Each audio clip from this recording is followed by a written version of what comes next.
अय्यूब 42 उसकी 10 आयत में लिखा है, जब अय्यूब ने अपने मित्रों के लिए प्रार्थना की, तब यहोवा ने उसका सारा दुख दूर किया, और जितना अय्यूब के पास पहले था उसका दुगना यहोवा ने उसे दे दिया।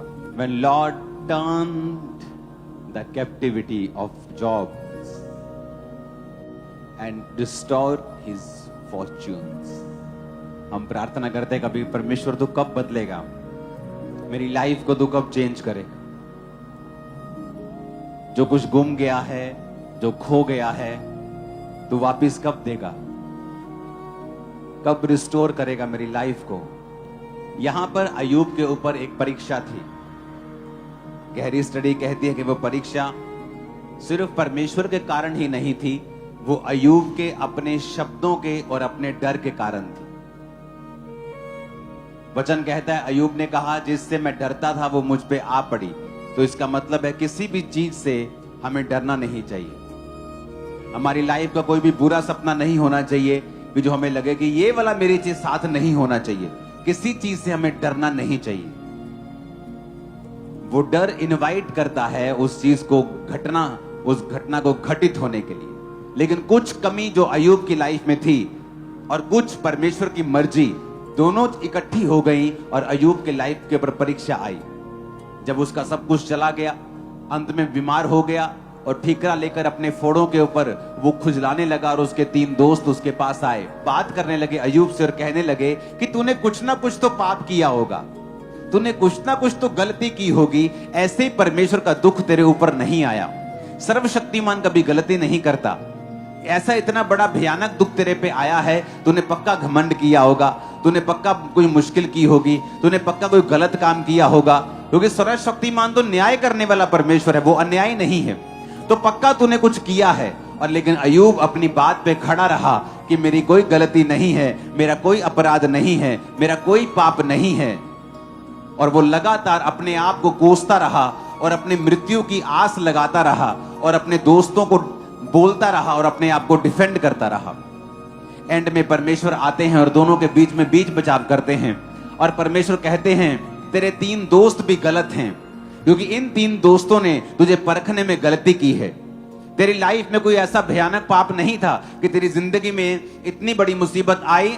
अब तेरे दोस्त जो हैं इन्होंने तुझे गलत जज किया है, लेकिन तूने भी मुझे गलत जज किया है अय्यूब।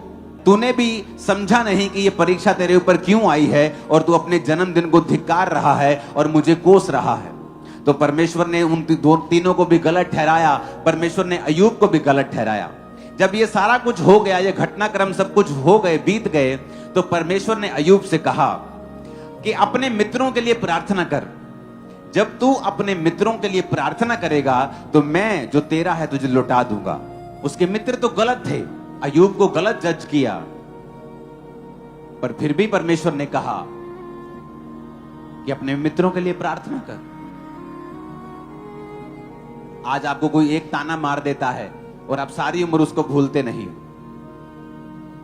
आप कहते हो कि मैं इस घटना में था, मैं इस प्रॉब्लम में था और इस व्यक्ति ने मुझे ताना मारा था, और आप उसे याद रखते हो।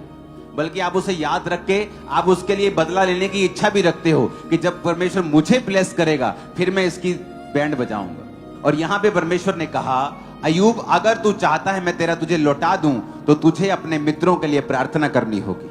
और वचन कहता है अय्यूब ने जब अपने मित्रों के लिए प्रार्थना की, यहोवा ने उसका सारा दुख दूर कर दिया।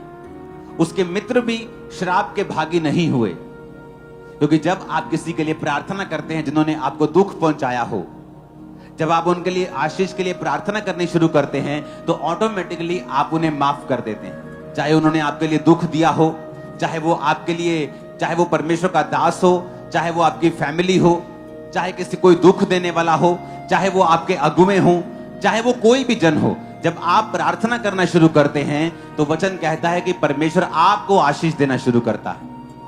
जब उसने किसके लिए प्रार्थना की? अपने मित्रों के लिए। कौन से मित्र? उससे अच्छी बातें करने वाले मित्र नहीं बोलते थे तू पापी है, तूने पक्का पाप किया है, तूने कोई ना कोई गलती तो जरूर की है। सर्वशक्तिमान गलती नहीं करता। अगर तुझे उसने टांगा है ना तो उसने कुछ देख के ही टांगा होगा। अगर तेरी उसने ऐसी तैसी की है ना, तो जरूर तूने कोई ब्लंडर किया है, ऐसे तो उसने नहीं तेरा किया काम। ऐसे तेरे परिवार पे इतनी बड़ी मुसीबत कैसे आ सकती है? तेरा शरीर इतना बीमार क्यों है? पक्का तूने पाप किया है। और अय्यूब का सीना छलनी कर दिया, उनके वर्ड्स ने ऑफेंड कर दिया अय्यूब को। वो दुखी था कि जिन मित्रों की उसने सहायता की है, उनको ऊंचा लिफ्ट किया है, वो उसको पहचान नहीं सके। लेकिन खुदा ने कहा, अय्यूब अगर तू ऑफेंड हो जाएगा ना, अगर तू नाराज हो जाएगा, तो तेरी प्रार्थना कबूल नहीं होगी। जब आप दूसरों को माफ करते हैं, एक्चुअल में आप अपने आप पर कृपा कर रहे होते हैं, आप अपने पर दया कर रहे होते हैं। बहुत बुरी बातें अय्यूब के दोस्तों ने अय्यूब को बोली थी। कुछ दोस्तों ने उसको बोला कि तुझ में बुद्धि की कमी है, कि तू परमेश्वर को समझता नहीं है। उसे पाखंडी कहा, उसे गधे से कंपेयर किया। जिस व्यक्ति की बुद्धि से आशीष पाई हो, जब उस पर परीक्षा आई तो उसको कंपेयर करने लगे, उसको ये बोलने लगे कि तुझे वचन पे चलना चाहिए, अगर तू वचन पे चलेगा तो परमेश्वर तुझे ब्लेस कर देगा। और उसको लगातार तसीहत देते रहे, उसको घमंडी कहते रहे, उसको अधर्मी कहते रहे, जज करते रहे कि शायद तू लोगों का पैसा रखकर अमीर हुआ है। बहुत कुछ उसको कहा, दुनिया की जो बात बोल सकते थे वो बोली उसे। पर परमेश्वर ने कहा, अय्यूब इनके लिए प्रार्थना कर। और अय्यूब ने जब अपने दोस्तों के लिए प्रार्थना की, परमेश्वर ने अय्यूब का सारा दुख दूर किया और दुगना उसे दिया जो खो लिया था, जो छीन लिया था। जब आप प्रार्थना करते हैं एक दूसरे के लिए, आप बर्डन्स को, आप बोझ को शेयर करते हैं और मसीह की व्यवस्था को पूरा करते हैं। तो पहला जब आप प्रार्थना करते हैं क्या होता है? आप बर्डन को शेयर करते हैं। दूसरा, जब आप प्रार्थना करते हैं, आप अपनी हीलिंग को प्रमोट करते हैं। तीसरा है यूनिटी। जब तू एक दूसरे के लिए प्रार्थना करता है, तू एकता में बंधता है। चौथा, जब तू प्रार्थना करता है एक दूसरे के लिए, तू क्राइस्ट को कॉपी करता है। दोस्तों के लिए प्रार्थना करते करते आप लोग एक दिन चंगे हो जाएंगे और दुख दूर हो जाएंगे और सब कुछ जो छीन गया था वापिस आने वाला है। आप सेलिब्रेशन करेंगे। आमीन ऊंचे वाला चाहिए चर्च। मैंने कहा आमीन ऊंचे वाला चाहिए चर्च।